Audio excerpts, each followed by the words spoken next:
Hi, everyone. We are here at Ursa Major, and we're the last panel of the day. I'm Molly Moonflower, and I'm here to teach you how to make, with crochet, these wonderful headdresses. So, hello, everyone. How are you doing? And I hope you've really been enjoying this event. I know I definitely have. It's been probably one of my favorite ones so far. So, hey. So I guess one thing I know, voting I think just closed. So if you need to get those in, maybe there's a minute or two still. But hi everyone. So check that. But yeah, so nice to meet most of you. I think I've met a lot of people through the tea parties over this year, but there's so many new faces, and so like all of these people, you don't know who I am. So I'm Molly Moonflower. I've been part of the Bay Area Lolita community for, gosh, a very long time. I don't really remember. It's been a while. And a lot of people locally know me for making some crazy things. So I like to DIY. I like to MacGyver some stuff together. But this is an easy one. Finding matching accessories and stuff is always kind of a struggle. They don't release a lot of them sometimes, and it's just hard to find exactly what you want. So when you make something, you can solve those issues really easily. So yeah, let's do that. You can easily find yarn, which is fantastic for matching dresses, especially common yarns like Red Heart Super Saver, which is a dividing line between a lot of people in the fiber world, but it comes in a lot of colors and you can match dresses very easily with that. It does look like it, but let me give an example. This is Red Heart Super Saver, which, if you can see, it kind of has like a bit of a woolly texture, but in the right circumstances, it can make a really, really cute accessory to match with what you're doing. So if that's all you can find and if that's the colors that you have, go for it. Other yarns that look really, really nice and are easy to come by are Sugar and Cream, which is a cotton yarn. The label looks like this, but it has a lot of colors. It crochets up really nice because it has a nice tight strand, but it's also not very elastic. So if you're using it, you should probably use a smaller crochet hook than what you were expecting to, because the overall size of the stitch will be a little bit bigger. There's Karen's Super Soft. What is it? Loops and Threads Soft. A lot of them use the word soft. Heartland. Those are all very similar and they're very soft, but they do have a bit of an elasticity. So they can make nice patterns. This one is super soft. You can see that okay. I'm hearing that there's a small delay. I'm sorry about that. I'm not sure why that's happening. Hopefully it'll go away. But definitely ask questions. I'm not sure what people's level of experience is, and this is designed to be easy. So if you have a question, pop up and let me know right away. Yes, hello, I am also here. I will be helping ask the questions to Molly through audio so that she can keep an eye on her craft. Yes, thank you. So yeah, does anyone have any questions before we start?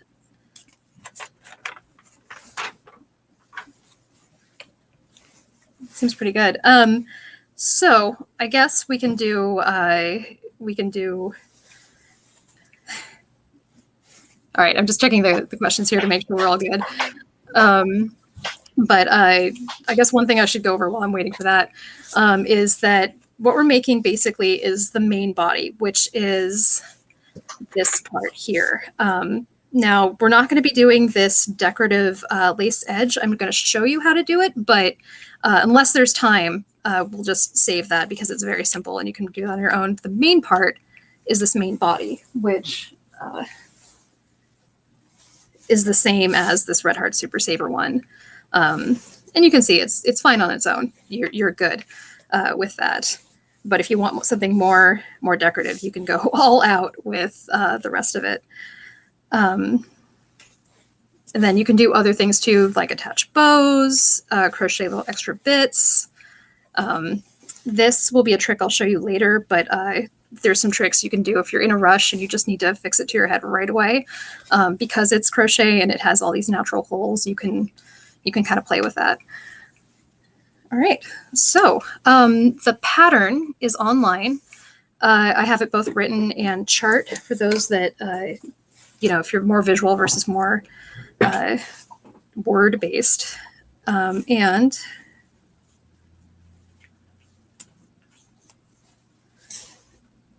I'll just go over that really quick. This is the best way I can figure out how to share this right now.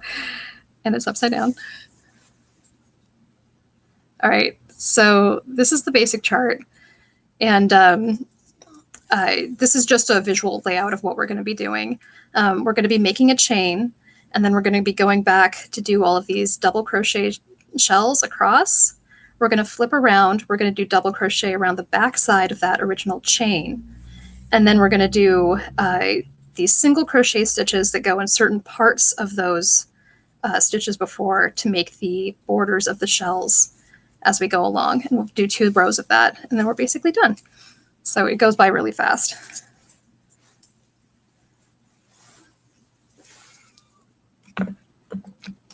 Okay. Let's see here. If you guys have any preferences on colors, I have, I tried to stay with the theme, so we can do any of these. But, one yarn I actually wanted to point out. I've just recently started using this. I tried to buy minimally, so I try to use yarns that I find lying around, or in the Bay Area, there's a couple like secondhand art supply stores. I try to check those very often, but the pandemic has been a little weird. But I found this at Michael's, and it's called Eco Brights. It is reportedly a 100% recycled yarn, and it has a really nice texture. It's fluffy and it's soft, and it knits up pretty well, or crochets up pretty well. So I'm recommending this so far. I do like this. So it does split a little bit, but not enough to really, I feel, make a concern. So I think we'll use that. And this is the loops and threads, soft and shiny loops and thread, which is what I'll just use for the innard. And we'll just use this for the innard. If this is too dark to be seen, let me know. Okay, so crochet hook sizes. The yarn you're using, you'll either be using an I or an H. If you use an H, that's good if you have a very loose crochet gauge. Like when you're making your stitches, you tend to be a bit looser. If you're tight, go with an I for sure. If you're really tight, go ahead and go up for a J. You can't really hurt yourself by doing that. There's some wiggle room with the amount of adjustment in sizes you can do with this. So if you're a little bit off, you don't have to be worried about having your gauge be perfect while you're doing this. So it's kind of forgiving, and that's the point. All right. Okay, so you start out with a slip knot on your hook, and you make 36 chain stitches going across. So here's the boring part where it's like, I wish other people were talking, because just crocheting and counting can sometimes be a little boring, but we've got 4. I can chat with you if you want. Cool, let's fill the space. 7, 8, 9, 10, 11, 12, 13, 14, 15, 16, and I dropped it. Okay, so here's a good example. If you make a mistake and you drop something, it's very easy to just go back and count your chains. So you don't want to count this loop that's here on your hook. You start with this one here. So that's 1, 2, 3, 4, 5, 6, 7, 8, 9, 10, 11, 12, 13, 14, 15. So that's 15 total. So you just pick that up and start with 16, 17, 18, 19, 20, and you keep going until there's 36. All right, how's everyone doing so far? It looks like some people are talking about the colors that they're using. So one person has chosen mustard yellow yarn because it's their favorite color that's not used in Lolita. Yes. I love that. Someone who's using black or who's using cream, even though they wear a lot of black because cream can be seen a little bit. Oh, yeah. I like that a lot. Like, you know, there's a couple of people here who like know how to do crochet, but some other people who are complete beginners. Right. I do hope that people who are beginners are not intimidated by a lot of this, because I find it really relaxing to do this, especially if you're stuck somewhere and don't have access to like power or your internet or your phone is dying or something, and you have a crochet hook and yarn. You can just pass the time very simply. And I lost count, so let me just count this really quick.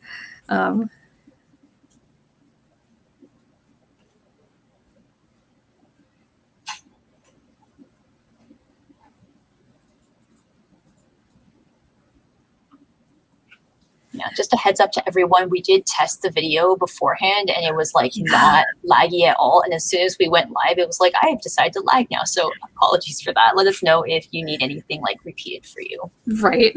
Definitely. Yeah, I'm sorry about that. We tried. We tried very hard.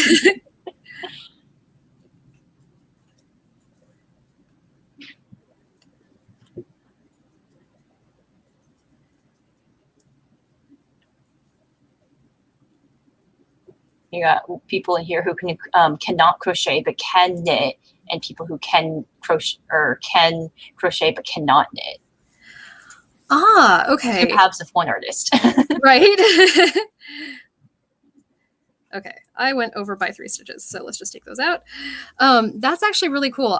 For the longest time, I actually started out knitting before I learned to crochet. And I was so intimidated by crochet. It was, I don't know if it was the patterns or the way I saw stitches described in books, because I was trying to learn from books, and I just couldn't make sense out of them. And then I saw a friend of mine do it, and I'm like, oh, that's so easy. And once I started it, I've been doing crochet a lot more than knitting. It's a lot easier to put a crochet project down versus when you're knitting. If you miss a stitch when you're knitting, it is the biggest headache, versus when you're crocheting, you can just, put it down. One thing I like to do if I'm putting something down, I just pull the loop out really far, so that, if I'm going around, there's not much to worry about. If it snags, it just pulls out a little bit, sometimes like really far, like a yard. And then when you pick it back up too, again, you don't have to worry about your stitch being stretched out. So that helps a lot. Okay, so hopefully most people are done with the chain and have 36 stitches on your crochet so far. So now what you're going to do is you're going to count from the hook 1, 2. Actually, that got pulled tight. I want to make sure you guys can see that. So I'm going to do that here. Okay, get that out there. All right, so you're going to count not this stitch. 1, 2. So this is the stitch you're going to be stitching in soon. Now, if you want to change colors, I mark that stitch now, just so I make sure I don't lose it. If you do lose it, it's not a big deal. You just count. I usually count from the other end backwards to where you find that 33rd stitch, and that's where you're going to be putting your first double crochet into. If you change colors, I'm just going to change colors really quick here. I find that you don't really need to add an additional chain stitch when you're making that turn. But if you don't change colors, it tends to work better if you have a chain stitch there. So if you're not changing colors, if you're doing one color, you can do one additional chain stitch, but still stitch into that same stitch that's right there. Okay, pick up the new thread. And some people like to crochet back over the other thread as they're going. I leave it because when we switch colors again, we can just pick up that loose thread again as we're going. And it's right there for us. You don't have to anchor it. at all or anything like that. I will, however, crochet down over the tail of the new color just to keep that anchored down. And so that's the first double crochet stitch right there. And you're going to do 5 double crochet stitches into this first chain right here.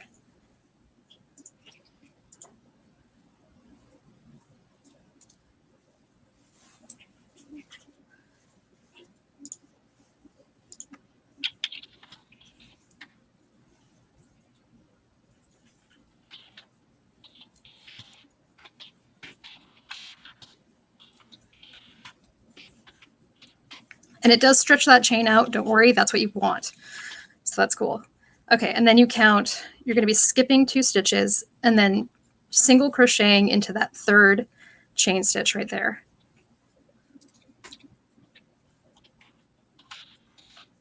And then you continue that all the way along. So you skip 2 chains, you double crochet into that next third one.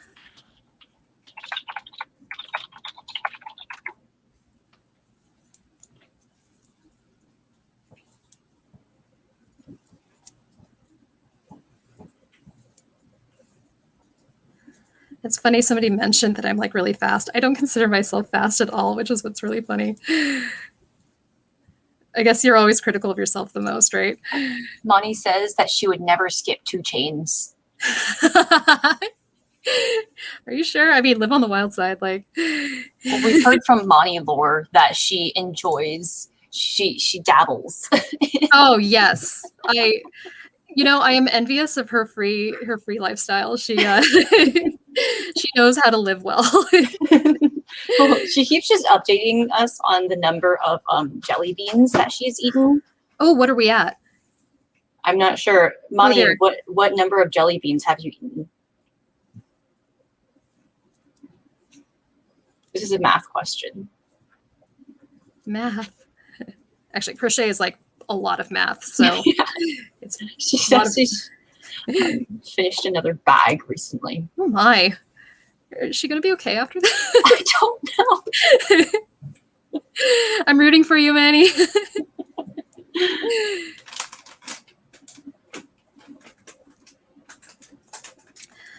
yeah, if it feels like I'm going fast, let me know. Don't worry about trying to go as fast as I am. Take it at whatever pace you need to. Doing the stitches that you're satisfied with is far more important than, even trying to get like the gauge right, or, just do what you feel you're satisfied with. And that's the most important thing. Don't be afraid to rip out work either. Like if you've done like the entire row and you're just not happy with it and you want to start over, just go for it. It might feel annoying when you're restarting everything, but honestly, when you finally get what it is that you've been trying to do, it's so rewarding that you're like, okay, I learned a lot. This will help me in the future, and it does. Like I can't tell you how many times I've made an entire sweater and just taken it all apart for one reason or another.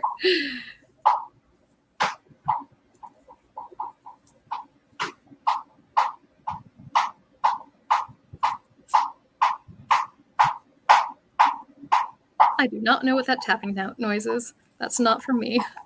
Let me see if it's for me. Hold on. Okay.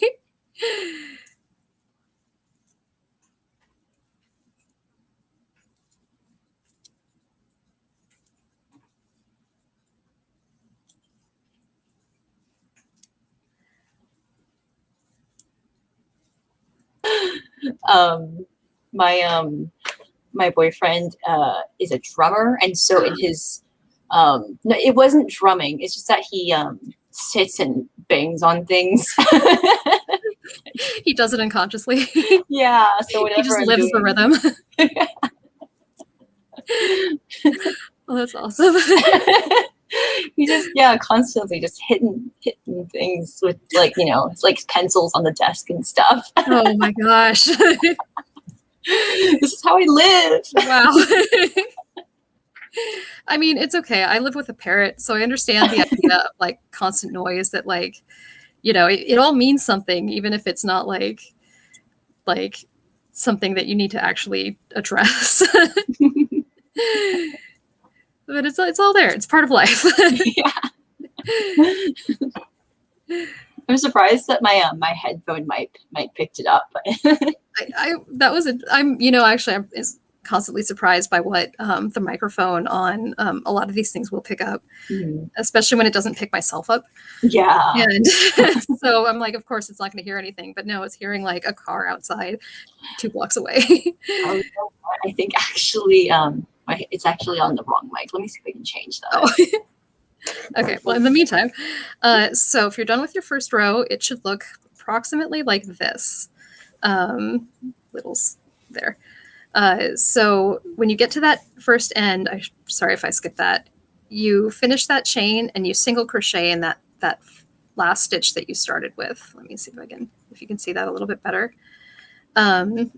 So you'll end up with the first side that looks like this. And this is just the main center area.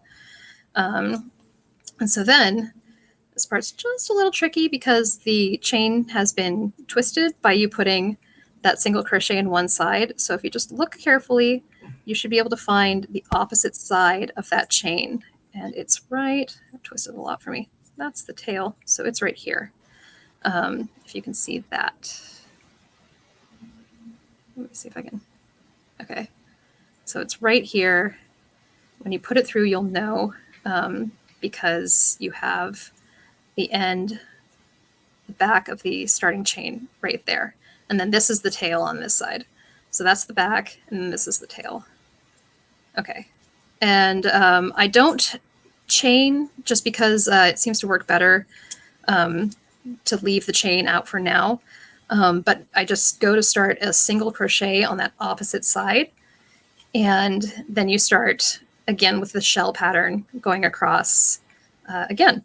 So you go into that same you go over both sides of yarn here, and that big hole right there, you start your same double crochet stitches. You just do 5 of them, just like the other side.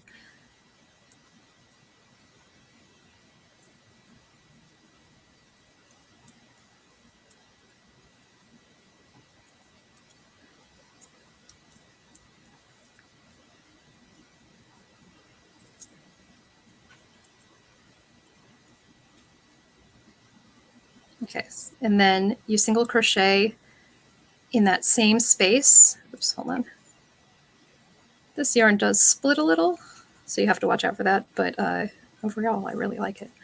Okay, so you do a same single crochet right opposite that other single crochet that you put in from the first side.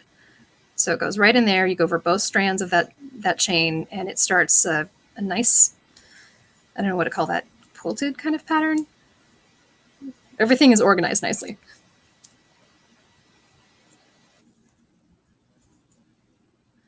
And then you just keep going. 5 more chains, single crochet, 5 more chains, or double crochets in the shell. And then the technical term for this thing that we're doing is a double crochet shell.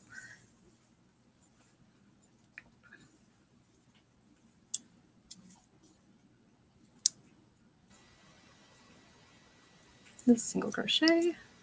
We've got comments here saying that Aria has a huge backlog of crochet projects, and now it's time to add another. Yes, I know that feeling, and I'm also sorry, but you know, I find that these have a lot of payoff. So I hope that these are worthy additions to your pile. Do you have anything that's in your backlog? Oh, yeah, I definitely do. So some people know, but I've recently recovered. Well, I haven't completely recovered, but I've recovered enough to do stuff from a pretty serious injury. So I have like 2 years of stuff that I need to make up for. So you're not going to see it in this room because I can't really walk into the room where all my projects that I need to like do are. But you know, there's some stuff that are for enjoyment and for me. I have some cosplays, but there's also like repairs and things, and those probably should come first. So yeah, actually the first project I need to do isn't crochet based, but I need to make curtains for under my bed so that when I have a migraine, I can go hide. Which, by the way, if you need a space to hide, if you suffer from those, just get some curtains from Ross and like make a little fort, and don't be ashamed about it. Just do it. It helps. Forts are already like just great. Yeah, honestly, they've like saved my health like many times, just being able to retreat. But yeah, crochet stuff, there's a lot. I like mentally can't even like I have a list. I have a physical list so I can keep track of it.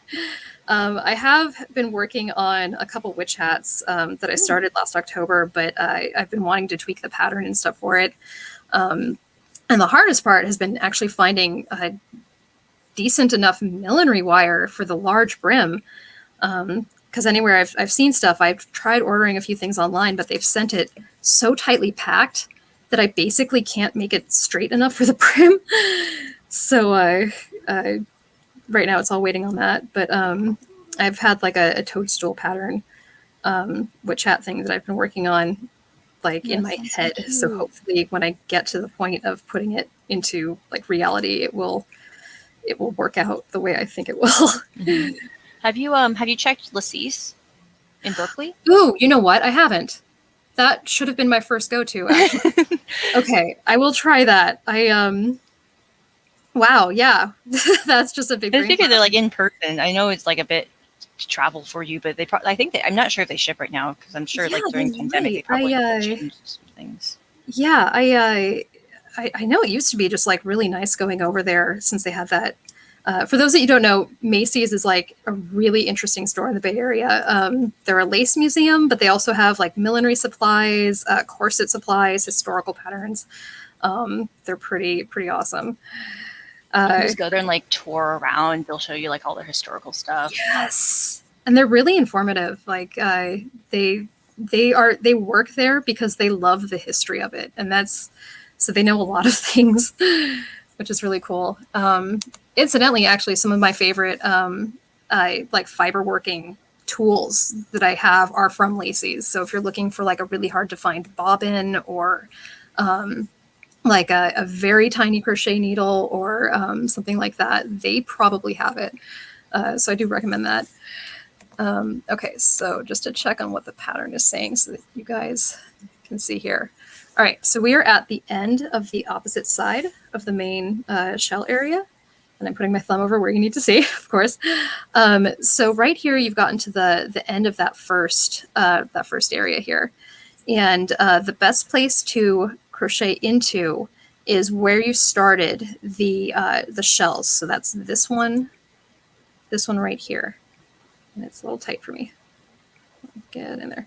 Okay, so you're just going to slip stitch into that first spot. And since I'm going to be changing colors, I know a lot of people, when they change colors, they like to go in, grab the new color, and come back out with a new color. I don't recommend that for these, because you will see that new color there below the old color up here. So I prefer to change the color afterwards, and that keeps the colors like within their own lines. But then again, if you want the like loose, free, and chaotic lifestyle, go for whatever you want to do. It's fine. On the pattern, just to make sure you guys can understand. There it is. Okay, so that's right here. So that's the last single crochet at the end that you do right here, and that goes into the last chain that you ended with. And then you're going to, this is like a follow the line here. You slip your stitch into that first double crochet that's right there. Hopefully that makes sense for everyone. Okay, so change colors. And this is going to be a little hard to see, and this is the one I want to make sure everyone can see. Is we're going to be doing single crochet stitches for the whole rest of the project, except for the slip stitch that will occur here. But you're going to be single crocheting into not just the back loop, which is this one of the crochet stitch. I'll do that again. So here's the front loop. right here. Here's the back loop. And then you're also going to crochet into the back bar, which is this one right here, this third one. So you're going to crochet, and this first stitch can be hard to see because it's where you came up from the bottom side. So it's right here. That's the back loop. And oh wow, I'm sorry about this. I made my back bar really, really tight. Well, okay, here's a little trick. On this first stitch, you can get away with only doing the back loop. If you can do the back bar, do it. But that first stitch, it's kind of okay. You can hide that. So on the second stitch, it will be this back loop and that back bar, if you can see those. Whoops. There you go. Can you guys see that okay? That's probably the trickiest part of this pattern is getting into these two stitches here. Now that's super weird. Why are we doing that? Okay, so what that's going to do is that's going to take the pressure of the stitch and it's going to twist it.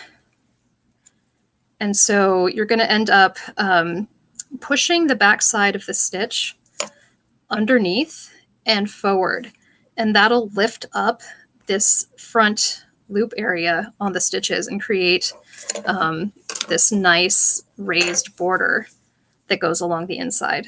So that's how that's done, is because the two back loops are being pushed behind it and pushing it up.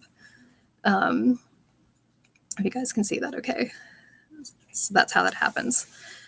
There's a comment here saying that they love crochet because you can half-ass things sometimes and make it work out as long as you do it sparingly. Yes, exactly. There's so much room to just like have a little trick or two, and you're just like, all right, it works. It's all math, but it's a really forgiving math. So like if you aren't friends with math, crochet is a good way to become friends with math. To note on Millinery Wire, we have some sources here for you that are based in New York, so go check those out. Excellent. Oh, this is game changing for me. Thank you guys so much. Oh, fantastic. All right, I'm going to check all of these sources out afterwards. This is great. Okay, cool. And then maybe I'll have a how to put together a already stitched up witch hat or something like that in the future. Okay, so just to make sure I don't run ahead too much. So you start out with the first two single crochets in the back loop and the back bar, 1, 2, and then in what is the top, it would be the third double crochet from that shell below. You're going to do 2 single crochets in both the back loop and the back bar in that stitch, and then 1 single crochet, 1 single crochet, and then you're going to skip this part here, and you're going to go straight to the other side, and then start the single crochet in the back loop and back bar also. So single crochet in both, single crochet in both, and then we're just going to skip that one like completely. We're just going to go right across and do the next single crochet there too. And that's just going to pinch that together so that you have a nice little circular shape going on. Is the lighting still okay? I can turn on an extra light if people are having trouble. I think it looks okay to me, but if those in the chat need some extra lighting, please just I just want to make sure everyone can see it. Okay, so 1, 2. You're going to do 2 in the same stitch up here, and then 1, 2, skipping this one. And then you do that all the way across until you get to the end, and then I'll show you what you guys do there. Okay, now is that making sense to people? Like, did that work out okay?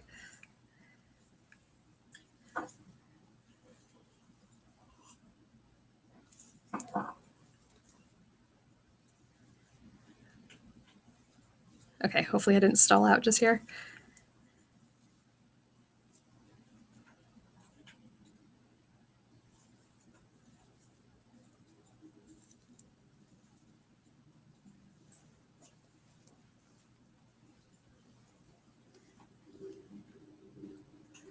Someone just answered no. Is everything okay?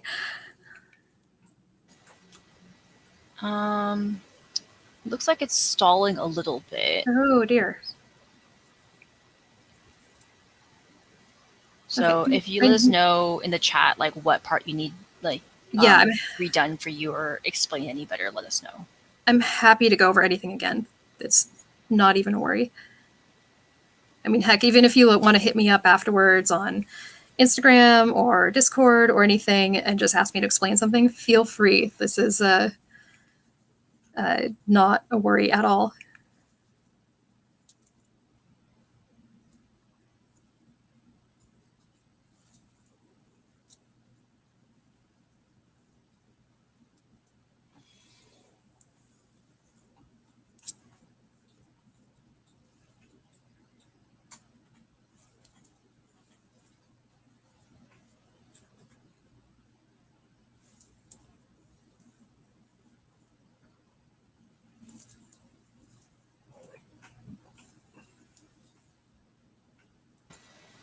They're saying from the beginning of this round. Oh dear. Okay.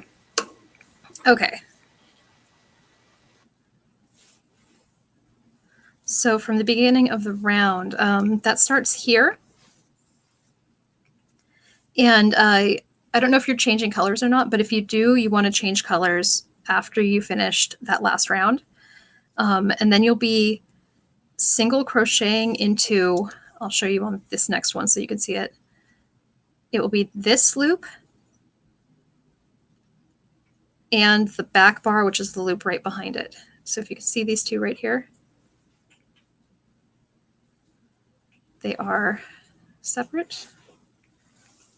No, I'll add some light anyway, maybe that is.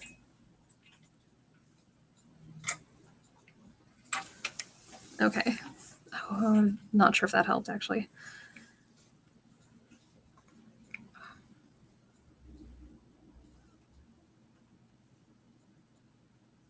And then you crochet like through those two only. And from there, you're going to do one single crochet in both that back loop and back bar, another single crochet just like that first one, and then 2 single crochets at that top double crochet stitch from the round before, and then 1 single crochet here, 1 single crochet here, and that will be the completed one for that shell. And then you will skip that single, the one from the round before, the single crochet down here. You skip that stitch, and then you single crochet again. All of these are in the back loop in the back bar. 1 1 2 1 1 skip, 1 1 2 1 1 skip, and you keep doing that all the way across. I hope that's more clear.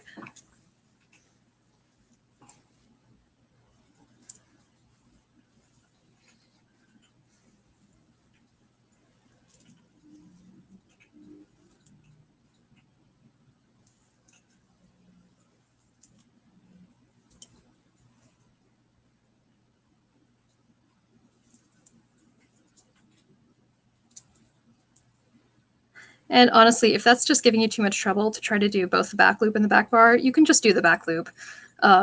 It will look a little bit different. It'll stretch out a little bit differently too. But, you know, at the end of the day, like you'll have your headdress and it'll be awesome. And so, you know, do what works better for you.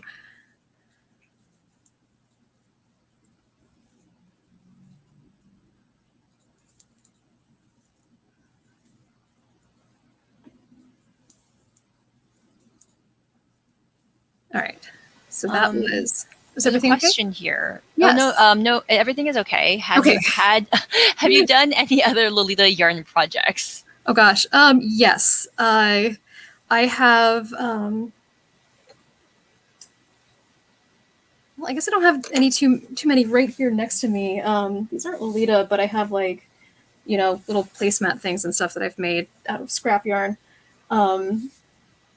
But I've done a lot of berets. In fact, I The only reason we didn't do berets for this panel is because they definitely take longer than the panel time that we have, like at minimum 3 hours. Thank you. Like, I love wearing berets. They're easy. You put them on and you're good. But yeah, berets are probably where I started with making Lolita accessories, but then like brooches and clips and small things. Yeah, detachable collars is a great thing to make with crochet. Absolutely. They look so awesome. I've done sweaters and things, but those are bigger projects. So like, you know, a beret is something you can do in like a day or a weekend, depending on how fast or you know, how thorough you want to be. But yeah, detachable collars get so much bang for the buck. And like it's a good thing. They're lacy. You can put them on any blouse, which is, you know, always great. And yeah, like do whatever you feel like. But yeah, I've done. Are crocheted like wrist cuffs a thing? Ooh, so I tried making crochet wrist cuffs like years and years ago. I wasn't like, they were okay. And I think people have totally done them. For me, they were just a little too bulky compared to other wrist cuffs, like, you know, like these. They're kind of fine. But there they are. But like, you can totally do them, especially if you have like winter wear. That would probably work really well to have like a more robust lace versus, you know, this tulle that they always use with a lot of brands. That could probably work. So I haven't really seen too many people do them though, and I'd love to see more. Like, especially if you use a very fine yarn, you could do some really interesting things. Yeah, I'm imagining like if you wore it with like a fashion, like with like maybe inspired by like Mori or like Natural K, like that chunky look, it'd be really cute. Yeah, totally. That could be very good. I would love that, actually. Yeah. Someone's tempted to do that. Go for it. I support you. Okay, so now we're at the end of the round. And so if you can see, you've done the 6 total stitches on that little section. And you'll be doing the same thing on the other side. So it'll be the single crochet, 2, 1, 1. So you have these 2 end stitches here that you'll be getting around. And in order to make enough space, you're going to do 1 single crochet in the back loop, just like you've been doing. You're going to do a chain between them and then another single crochet. And not only does that give you the space to get around, as you can see right here, that also creates like a little tiny hole that's right there.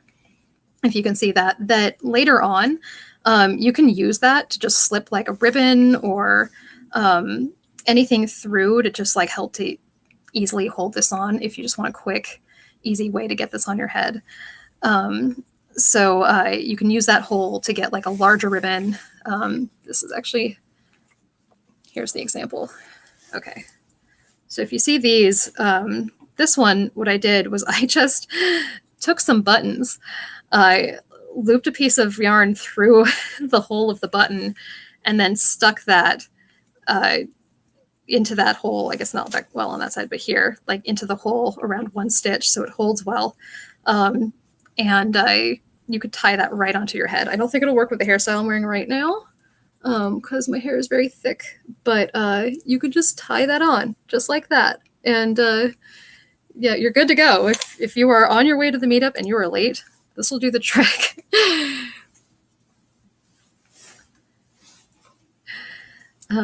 So yeah, that hole will come in handy. You don't need it if you forget to do it. It might mess the math up a little bit, but you know, you'll be fine. It'll be okay. Okay, so this yarn splits a little. So here's that both back loop and back bar. So 1 single crochet, the chain stitch, and then you have to be careful because it twists a little bit, but right there. And that's like your end cap area. That's then completed. And so then you just continue with the same pattern as the other round. You start again with that, and the person who missed it, I hope this works better. You can see it. You same back loop only, back loop and back bar. So these 2 parts of the yarn right here. You crochet through both of those, leaving that front loop untouched. And that's your single crochet. Same thing on the next stitch.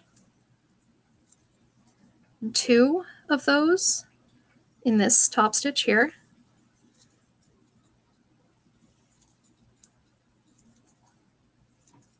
And then 1 in each of the next 2.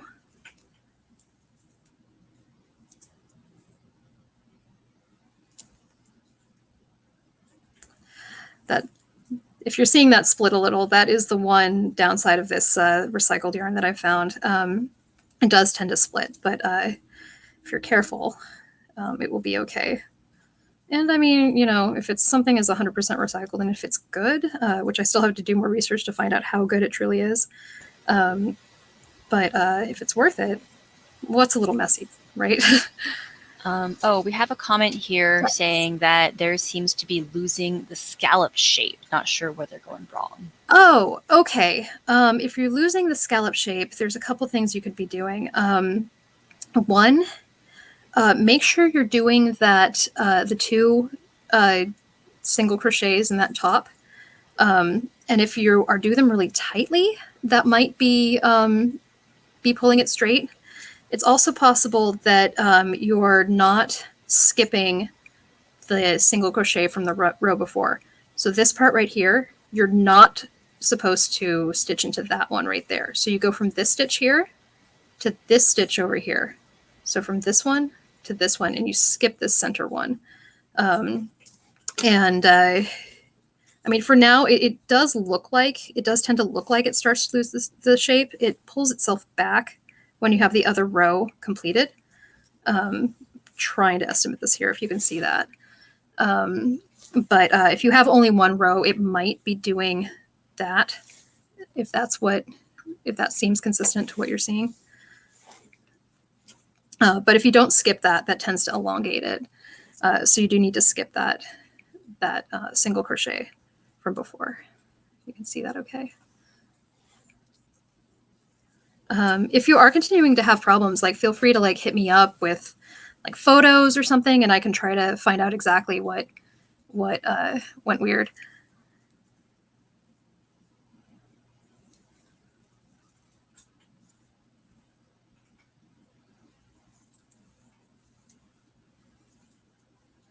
Okay, so yeah, skip this one.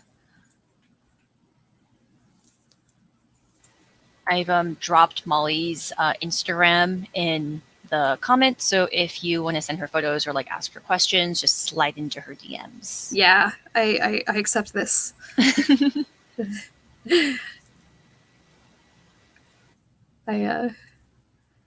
Or you know, feel free to post on like the Discord. Yeah, the Discord is great, especially if you're having if you want to, you know, like do multiple photos, if you want to have some back and forth. I feel like that works a little better on Discord than on some other platforms. Yeah, we do have the lifestyle channel. If everyone just wants to like, I don't know, post about crochet or like their crafts all the time, feel free. Yeah, like legit, if somebody's making like a cushion cover or something, I want to see it. Like, it's cool. I want to see. I want to see all your crafts because I am. Yeah, which by the way, like if you are using the same kind of pattern, it doesn't only have to be a headdress. Like if you want to make a really long chain and turn it into like a belt or a band for something, or I mean, I haven't tried it yet, but like this could make a really neat like base band on a beret as like the round area. Might be a little thick, but if you stop here and don't do the next round, you might have something really cool.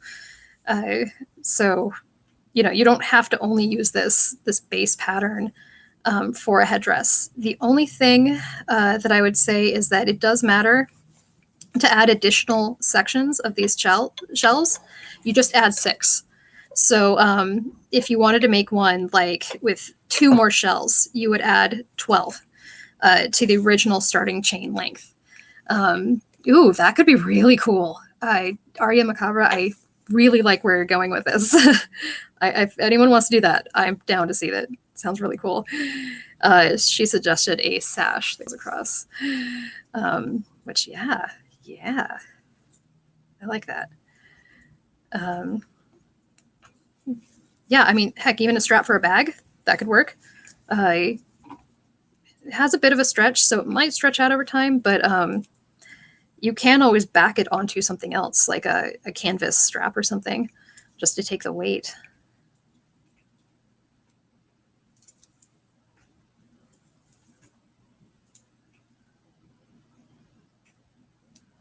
Okay, so the last chain here.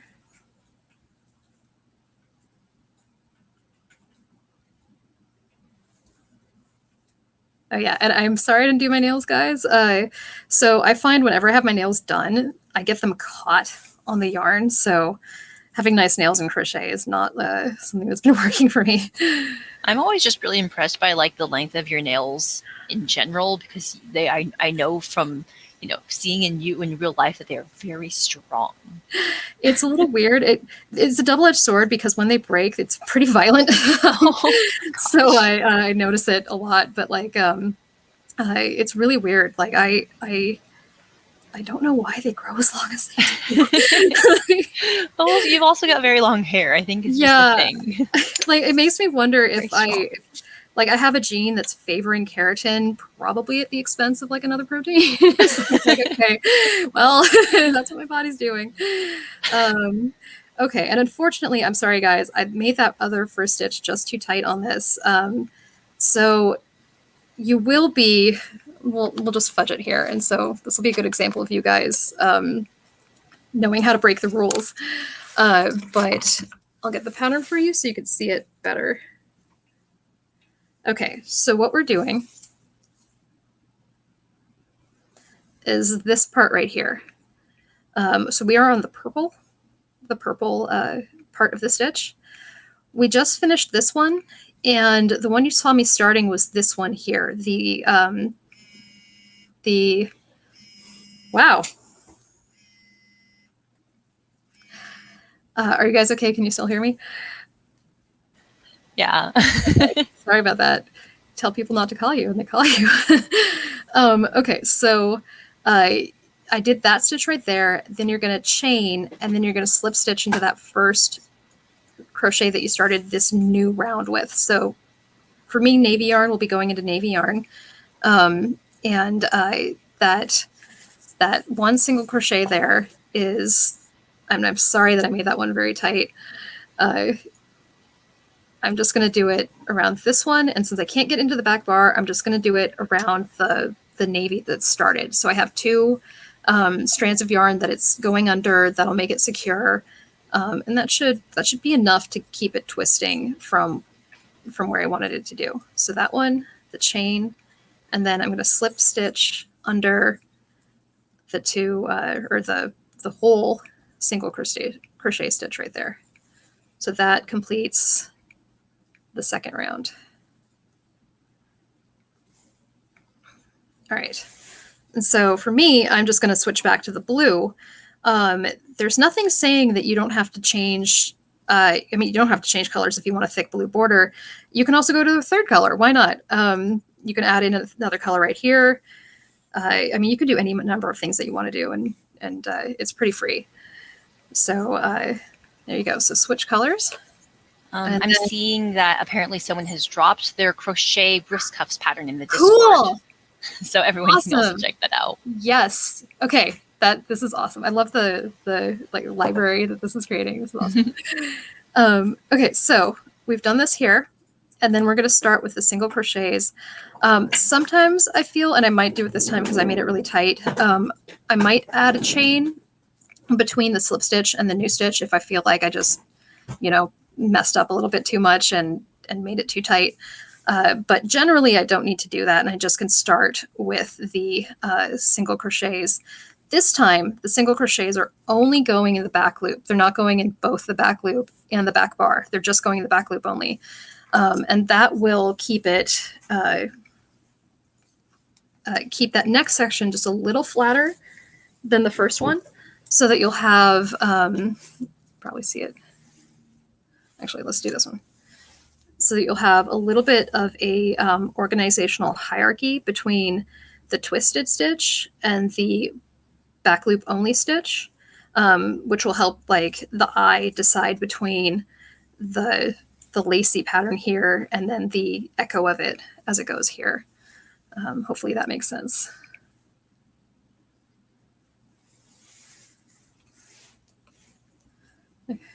Is everyone doing okay so far?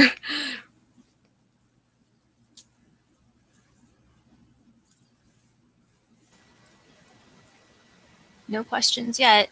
Great, awesome. All right, so if you can see that. Oh, and here's another trick too. So in the pattern, we are going to be adding a slip stitch right here. So that is, if you draw your eye up between where that single crochet in between the shells were, it's that one right above it. So you can count 1, 2, and you'll notice that that double the double area of the single crochets from the round before, you'll be doing your 2 single crochet stitches in this first one. And that's because crochet stitches have a natural lean to them. They always kind of lean. For me, it's to the left. I don't think I've ever seen them going to the right unless you do something funny, but it's in the forward direction of the way you're stitching. And if you do the first one there, it helps counteract that lean. So you'll do it that way. So if you're having trouble finding out where that first stitch you need to go is, you can count from that slip stitch. 1, 2, you find that front of the double area there. That's where your double will be. And then 1, 2, which means this one right here, one that's super tight, is where you start the first single crochet into the back loop only. Right there. And it goes like that. So I hope that was clear. If you look at the pattern, hopefully that makes sense too. If you're having trouble seeing it here. In retrospect, I'm wondering if I should have not used a navy for one of the yarns.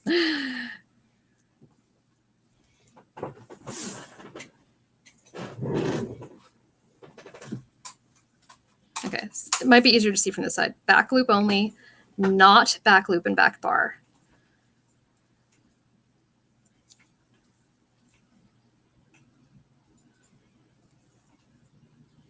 Oops, my bad.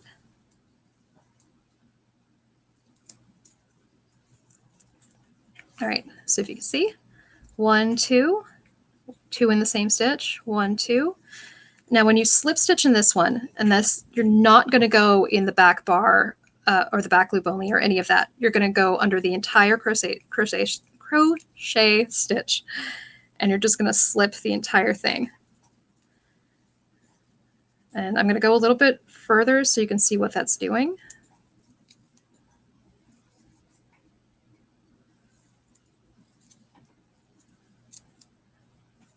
Okay.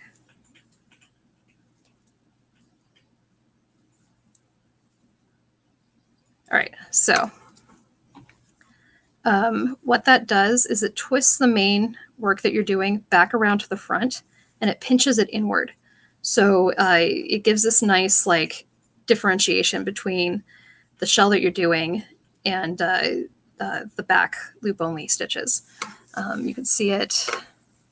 Actually, you can see it easier on this one. Has a good right here. You can see how it twists it forward right there.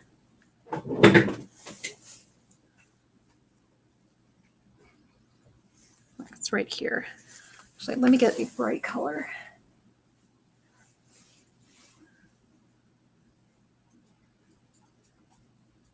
Okay, so if you can see that right here, that's the slip stitch right here. And it gives you a nice defined border between each of these little sections. If you don't do that, or if you do a regular one, it's a little bit looser. You can get away with it, but it pinches it in really nicely like this when you do. And so that's why I like to do it. It gives it a nice overall shape.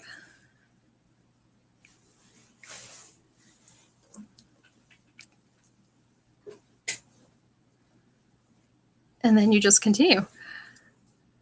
And so you do that all the way across until you get to that same, you know, you do 1, 2, 1, 2, 1, 2, and then we're going to do something across here.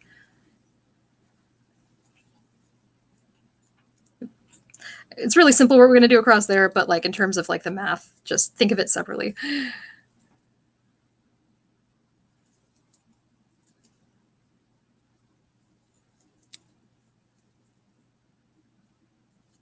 Okay, did that make sense to everyone?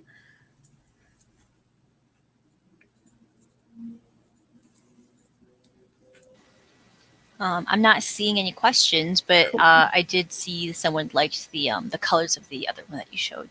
Oh, the red one? Appropriately, this person is called Strawberry Jam Donuts. You know, I like you. Strawberry jam donuts. Yes, you speak to my heart. Yes, I'm right with you there. You are welcome to join me with red and strawberry colors anytime.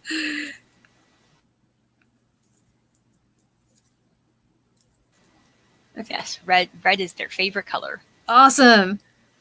Yeah, after some of you guys may have seen the delicious banquet that I was gifted with yesterday, and the strawberries in it. I guess they came from like a farm side stand, and so they were perfect.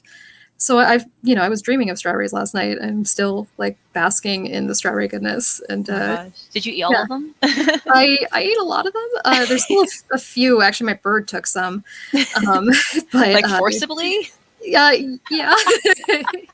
Yeah, he insists. Especially when it comes Are to you strawberries. okay? Are you being bullied? Yeah, I'm okay for now. We'll see what he decides later. Now that he knows that they're around, I have to watch out because now he's looking for them. And I got my ears twisted, so forgive me for a second here. There we go.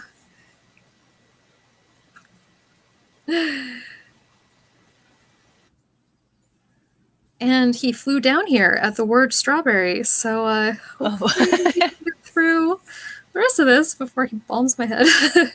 Yeah, I was like, oh, he hasn't like made an appearance yet. Yeah. Yeah, I guess he was just chilling upstairs this entire time. Oh, okay, we might actually end up with him. So I don't think we've had like cat cam and stuff. I don't think we've had bird cam yet. So yeah, has there been any dog cam? I actually don't remember any.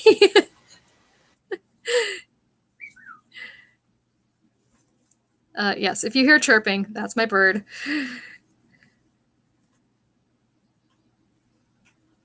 Hopefully he won't be too loud. Tweet, tweet. Tweet, tweet. All right, so we're at the last top shell. So here's the 2. And then 1 of these, the second one of these. All right, we're at that end cap area again. Okay, and I'm explaining it like this so that in case you drop your work or like lose your way, you can find how to pick yourself back up again. So just in case there was like something weird happened at the end and it's not exactly 4 stitches to go across before you start up again, you can double check by looking at that slip stitch from the place before. 1, 2, you should have the same front of the 2 single crochets from the round before. That'll be the double one. 1, 2. And so the number of stitches between where you stopped and where you're starting again should be 4. If it's not 4, that's fine. Just do whatever. But that way you know that you're starting up again and will have your pattern when you continue on the other side and you don't get your numbers off. Oh, and just so you have a heads up on time, we are now at 5:06. So we have roughly, I believe, 30 minutes. Okay, very good. We are getting close. So hopefully everyone else is okay, or at least can figure out enough to finish this afterwards. And if not, hit me up. We're good. I over the years, it's been harder to find some of the headdresses that I've wanted. So I'm very okay making more and more and more of these. So if anybody wants some extra help, like that's totally cool. Okay, so I did 5, so sorry about that. So here's the first one, second one, 1, 2, 1, 1, slip stitch.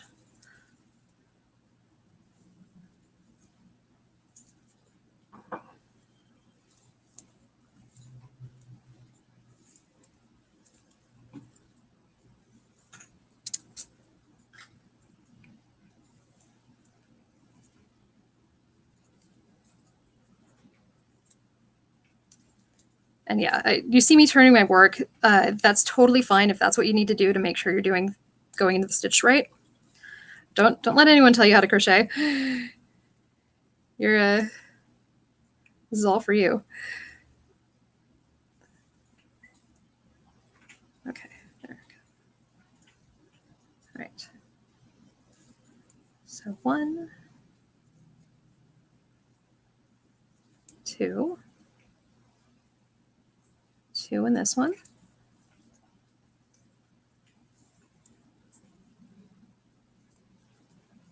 And then 1,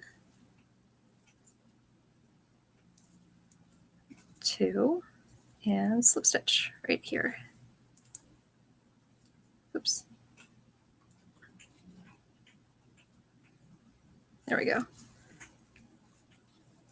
Also, again, if you find it flattening out, it could be that you're doing a single crochet instead of a slip stitch at that slip stitch part.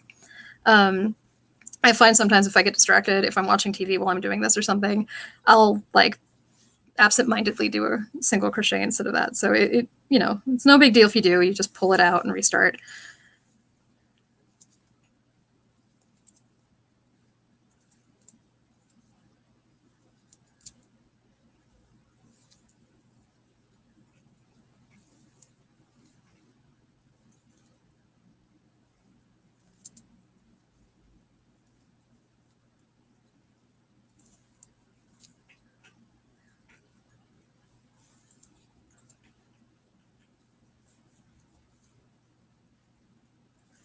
And I guess do keep an eye out to make sure you're not covering when you make that slip stitch, it tends to cover that first single crochet you need to make there a little bit.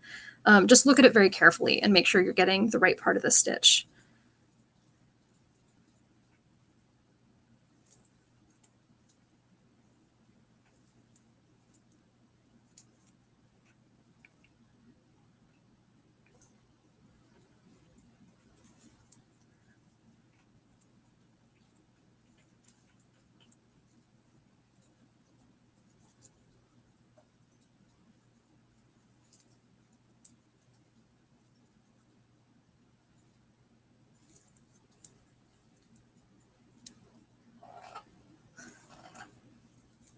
All right, if you hear a strange grubbling noise, that's my bird. There is a bird of prey right here. Oh, and here we go. I absent-mindedly made a mistake the round before. All right, so I should have done 2 stitches in that top stitch. Whoops. Normally, if I'm doing this, I would see that and be like, oh, shoot, and I would just pull out all of my work until I got to that again.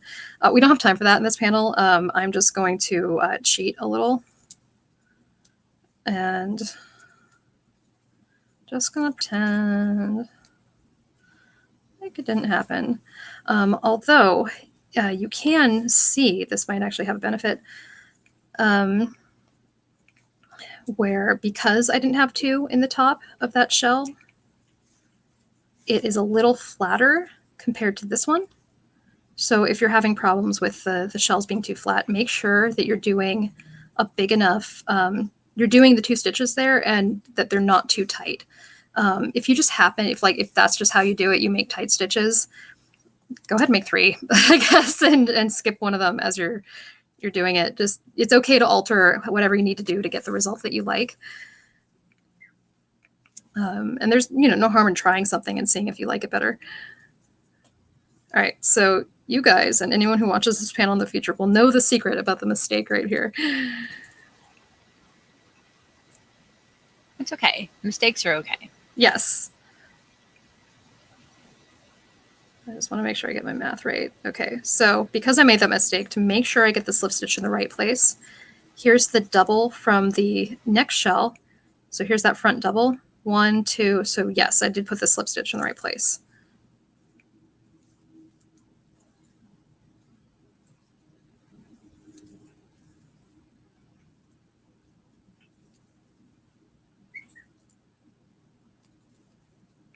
Hi, Banner.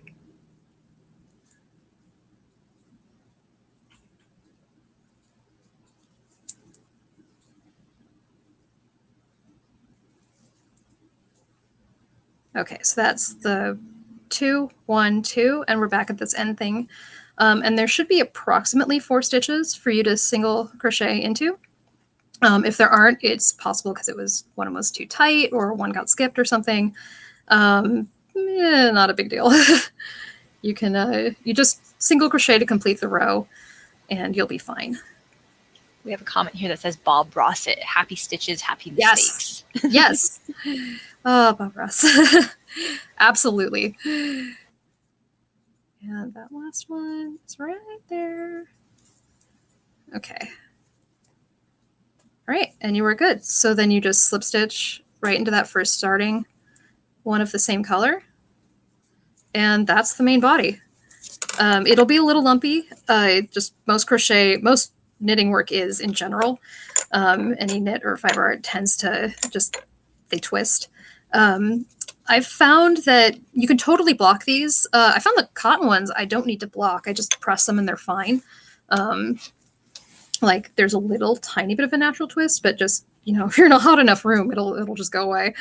But some of the other ones will twist a little bit. So to block them, I will just sort of like dunk them in water or steam. If you have a bathroom that doesn't vent really well, just take a shower and like put them on the sink or something while you're in there, and it'll get enough water in them that you can later just either pin this down to it, or sometimes even just press it with your fingers and it'll be okay.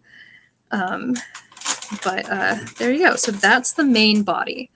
That's the main thing of what you're doing. That point, I find my scissors. So you're always somewhere.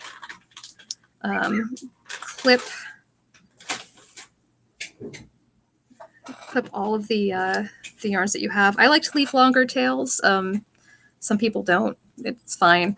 I guess if you're using a slipperier yarn, definitely leave a longer tail to weave in, because the more that you have that's going in there, the less likely chance it'll unravel. So I pull that one all the way through. There's different ways to weave in, but I'll just show you what I do here for these. And that's when you get the tapestry needle. For this is a really big one. If you have a smaller one, that is just fine. So you thread that, and that part where the yarn went in, you can either go in just underneath that, and that's fine. And I'll show you what that does. It just pulls the stitch right underneath it. And that's good enough. Most people are only looking at the color, so they're not going to see like, oh, did that chain go exactly into the next chain? So that's fine. And then I like to pull it around to the back just a little bit more to have it stay. And then I just knot it to the other strand that's already here because I can. That'll be really secure. And then you can go weaving this in everywhere. I follow same color to same color just to make sure it's not going to be visible, but that gets it nice and buried. And well, okay, you can see it on the red one, since the red one's pretty popular. So these strands are only from the hearts. The rest of it's just woven in, so you can just leave it like that. I guess if you're really in a hurry, and I've never considered this before, but I don't see why you can't just use 2 really long strands to tie that on your head. Like it's a little free and loose, but it'll work. So I don't see why not. And yeah, from this point, then you get to do all kinds of things. This is where you get to decide if you want to like make a motif to match your print. If you want to do different decorations. So this is, you have your base now and you can do all kinds of things. So like for this one, I just crocheted some hearts from like a pattern. These decorative lace edges are super simple. They are just taking here we go, a fine yarn. This is embroidery thread, just a spool of DMC, and it's really small. So you want a really small hook. I believe I was using a D size hook for this stuff when I was doing this here. And you just attach it at the end. And, you know, pick whatever part of the stitch you want to go into.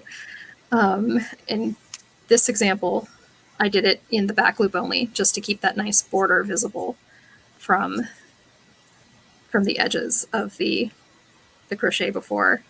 You know, you just go in, attach it, and then go single crochet. You make a chain, and then do a single crochet in that same stitch where you were, and then go to the next stitch, single crochet, chain, same stitch where you were, and that will make little bumps as you go along. And that's what this is. This is a metallic thread, so it has a little bit more body to it. See it right here. Unfortunately, I've had this forever and I no longer have the label, so I'm not exactly sure what it is. But I'm pretty sure you could find something very similar in like most big box craft stores. I've seen them there. I don't know if they're the exact same thing, but they're probably close enough. Metallic embroidery thread works great too. Just make sure you get a spool of it like this. Because if you just have a regular shank of embroidery thread, you'll only have enough to crochet like half of it. So there won't be enough to go all the way around. So you'll want like a spool so that you have enough of it. I mean, you can get enough, like get a bunch of shanks and just tie them together, but then you have to deal with the knot. And since you're on an edge, bearing that knot can be kind of annoying. So it's just have a question here about what the best ways to hide the end are. Ah, yes. Here, I'll show some. So do you mean the two ends here, or do you mean the end of the yarn? I'll answer both questions, I guess. So for bearing the yarn, and there's no real science to it. I just stay at the back of the work and I go through a lot of these little loops. And I'll do this a few times so you can see it. So I'll go through there and I'll pull a little bit tight, and then I'll find another place to go through, and I'll do, I don't know how to explain these. They're kind of like these loopy knot things. So I'll loop, I should do this slow. Here's the thread.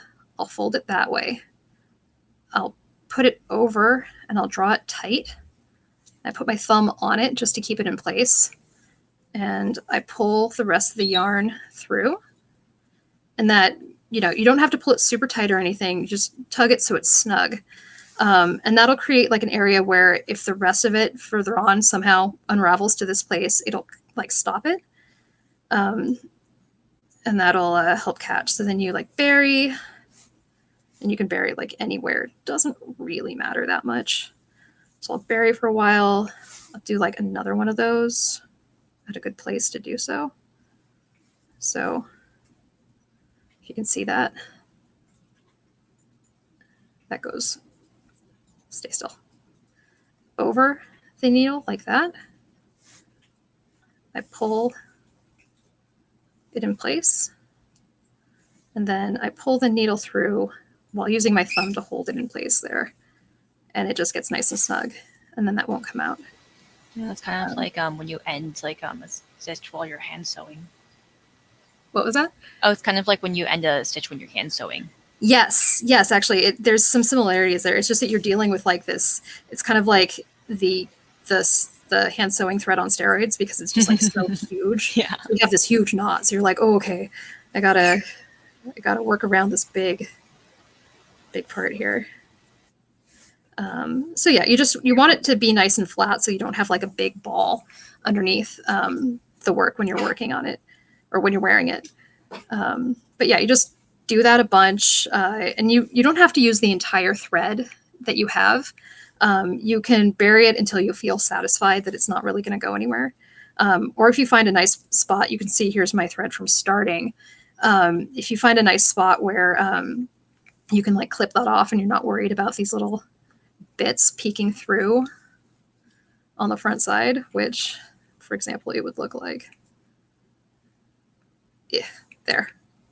Yeah, if you're not worried about that, you can just clip it off wherever you feel satisfied. Like, you know, it's probably not going to come through if you clip it off there. So yeah, that's how you bury those ends. Now, if you're talking about hiding, like if you don't like the way the two ends of your things here look, you can just make any kind of thing to cover that with. So For example, here's some like quick bows. Ta-da. You can just sew that on. It doesn't matter what thread you use. You can use sewing thread. You can use the yarn. If you're using the yarn, try to go behind the bow and then go back in, because obviously you don't want the yarn shining through or showing through on the front. But if you slide through the back, depending on how you've sewn this, that will hold it on pretty secure. A trick that I did. Okay, so this was the headdress I wore for the fashion walk. And two things. One, this is the main body that we just made. It's just made from cotton yarn. I hand sewed some just scrap lace that I had to the back, and I'll explain that in a second. Just around, you can see I didn't even, like, it's just there. But then this is how I held it onto my head, was these little pins that I just shoved through the crochet holes and onto my head, and that was enough. It held it just fine. So you could just, because crochet naturally has holes everywhere, you can just go in wherever you need to in order to have it secure on your head. So hopefully that's comfortable for people as opposed to other things. So now these bows, they're not affixed permanently. I have just, let me get them off. All right.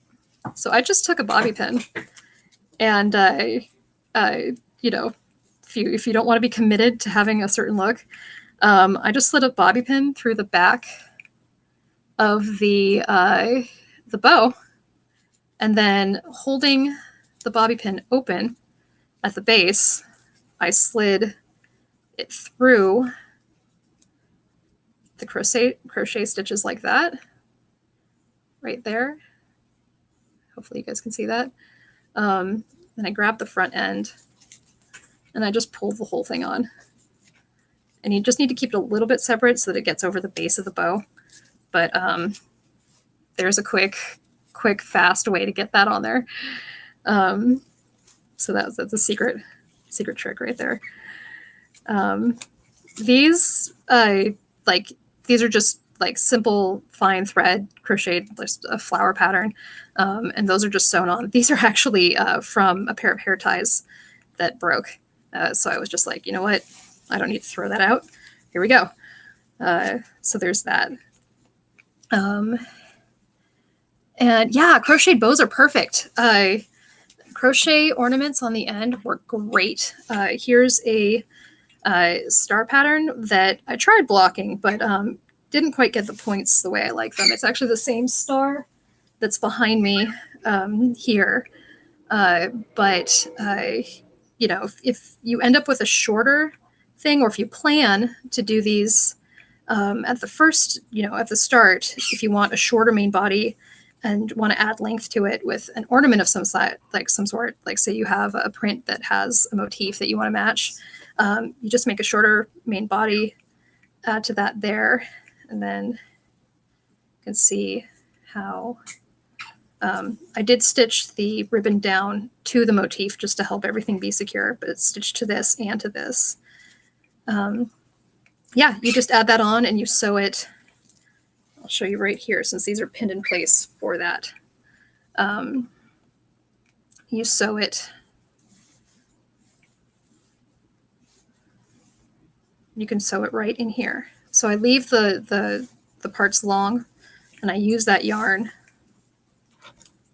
And if we have enough time, we're running low, but I can show you really quickly.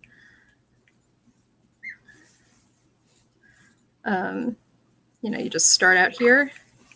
You find out where you want these to match up. Like I didn't want to cover too much. So it goes right there.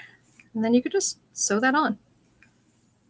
And it doesn't matter where you go in or where you come out, as long as you don't have a color that comes out at a place that doesn't match another place. Because you want to use, here he comes, red to hide red. And if you go in the direction of the stitches, now he's throwing things, it'll hide better. But yeah, you just sew that on. And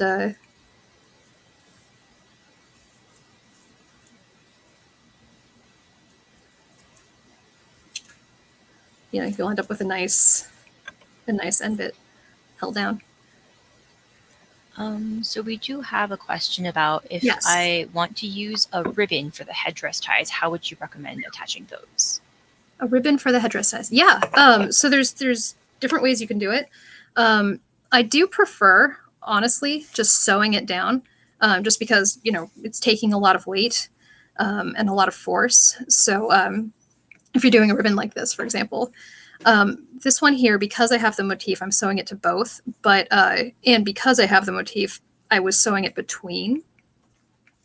I don't know if you can see this well enough. But so I started it here. I started the sewing part right here so that it's grabbing the end. And since I wasn't covering a lot of it with the other star, okay, these don't match, but you'll get the idea. Since I was covering it with the other star like that, you sew it just to right here and it's going to be covered. If you have something that's covering more, go for it. So like the entire area. Or if you are wanting this all to be bare, sew it here to the underside. Like that. And just do a bunch of hand stitches. Let me get a needle here. Okay, thought I had a sewing needle, but I'll just pretend with this straight needle and you'll see. When you're this actually goes for the lace too. When you are sewing stuff to it, if you're on the back, make sure that you're going beneath a whole stitch. So like if you're sewing something down, just make sure you're getting a lot, but make sure you're not coming through to the front. So there's a lot, if you go in sideways, you know, when you're stitching in, if you put your needle in and twist before you get through to the front, you'll grab a lot of the yarn from the behind so that you will have a nice secure hold and it won't really be visible. And that's the goal. So all of these here, you can see there's a bit of length to each of the stitches, and that's because I went in and poked myself, apparently. So I went in, I twisted, and I do feel with my finger to make sure I didn't go through the front. And then I come up again. And I'm pretty sure I did backstitch on a lot of these. You don't have to, but I think I did just because I wanted a lot going under to help hold it on. And here I did here across, a lot of tagging across and then back up. There's no science to this part of it. So you can do whichever geometry feels better for what you want to have it secure. And the same thing with the lace. When you're sewing that on, you want to make sure that you're going like under a good portion of these. So if you can see that here, that's where I would sew under a stitch. So like for this one, if I'm following the front end, it's not great to see it in this yarn, I'm realizing, but you know, I would just go through the whole stitch for every time I stitch it down. And you don't have to do every stitch, but anytime you stitch down, you just want to make sure that you're going through enough of it that it's not going to come out or like pull the stitch in half. So yeah, I hope that answers the question.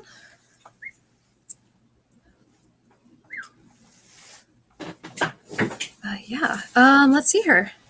Is there any other questions people have? We're pretty much at the point where you can go hog wild with your ideas. Yeah, I'm not seeing any more questions. Just a note to everyone in the comments, if you check out the page that has all of the information and like patterns for this project, she's also included helpfully a bunch of like different ideas for like how to end the tops of the headdresses. The sky's the limit. I mean, you can really do anything. I can't think of anything that would be a problem, unless your bird decides to take it apart. That's really really the limit there. But yeah, like these are buttons. Use buttons if you have awesome buttons that you want to use. There's anything you can do. Like attach a veil to. Actually, I have one where I'm going to try to attach a veil to one side. But yeah, attach a veil. Go for it. Use a bunch of different yarns or something. You can go out with this. I stitch ribbons now with square shapes. Yeah, that works too. I mean, really, just do what you feel is best for the way it pulls. Yeah. I really want someone to make that succulent one that you posted. Yes, please. That looks amazing. Okay. Sorry, he just threw the tissue box. Yeah, I definitely. Please do the succulent. Someone, please. Like an Omori card. Oh my god. We're literally begging. Yes. I don't have the yarn to make those, so someone please take over. But yeah. All right. I think that pretty much does it. I hope everyone did an okay. Like was able to keep up okay, or was able to hear me okay.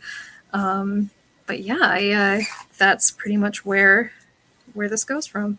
Yeah. Oh, something to note, because you personally developed this pattern, yeah? Yes. Yes. Yeah. So in terms of like how to credit you, or like, if people make things and you know, how do you want them to handle that? That's a good question. Honestly, I didn't give it too much thought. If you just tag me on whatever social media you're sharing something on, if you link to, I am going to be putting this pattern up on like Ravelry. Sorry, my voice. So if something happens to the website, as far as I understand, it'll always be available on Bay Area Key, right? For as long as that site is up. Yes. Does that get hosted there? Okay. Yeah. So you can find it there. Yeah, that would be good. I'm also going to put it up on Ravelry just so that there's a second resource. But I need to, once I do that, I'll share the link for that, and people can just, if they're sharing something, just tell people that you can find the link there, and then other people can go. And would you prefer that people like not sell these because they are your patterns? I think I would. Yeah, this actually took a lot of work developing this pattern, so please don't sell it. Thank you for that totally flipped my mind. Yeah, it's not something that like should have to be said, but just as an etiquette. Right. Right. Exactly. Yeah, Evergreen Frog. I am definitely absolutely practice as much as you want to. If you want to poke me and see if you have any questions you need answered, absolutely go for it. Scalps they do take a little bit of practice, but once you get the hang of it, they're very, very easy, and they are very powerful. Yeah, like I've used a modified version of this pattern for like hanger covers and things, and it works too. It's a very versatile motif. Please don't sell them. But I know we're all struggling, and if you've made some, and I guess if you need to sell them secondhand, just let people know that this was from my pattern. Yes, you've worked hard. Right. Right. Yeah, they're an undertaking, but once you do them, it's really rewarding. All right. Sorry, my bird is throwing stuff. So yeah, there we go. We are at the end of the event. Yes, put bear ears on them, please. Yes, that's appropriate. The goths are gonna do bat ears. Yes, with goths. So if you are doing black because it's so dark, this benefits from changes in texture. So if you have a bunch of different black yarns but use different textures of black yarns, you can get some really interesting results. So like a shiny black versus a matte black versus a very fuzzy black versus a very, compact black or a cotton. You can do some really interesting things with that. Yeah. I guess here we go. We are at the end of the event. I hope everyone had a great time. I did. This was a wonderful event. I guess if there's no other questions, I guess we can close this out. Yeah, thank you so much for sharing your knowledge and your pattern. Thank you. I hope this was okay. This is the first time I've done something for multiple people online. So bear with my my newness there. I really hope you guys, I hope this benefits you guys. You can't see anything. Yeah. There you go. Wow, that is so many. There's more too. It's just like, I did this a lot for the panel. I was like, okay, got to make sure that it's okay. So yeah, here you guys go. There you go. Have fun. Stay tuned. I believe the was it closing announcements? Yeah, closing ceremony. Soon. Yeah, I think voting is over. But hopefully you all had a chance to vote. Oh, I'm so glad you guys enjoy this. I mean, yeah, let me know if you want me to do something again or something. I can come up with endless stuff, I guess. So yeah, I'm happy to do this. Was fun. So yeah, I enjoy the rest of the event, and I hope to see you guys at the next one. I know for Berry Key there's a big break, but there is, yeah, all good with crochet. There is what is the next one? The Versailles one? Purgatory. Or no, just kidding. We have announcements about like the next few months. Okay. So Stay we got tuned months of things that yes, I will not. Other I will people not are spoil. doing things. Right? Yeah, I will not spoil the surprises then.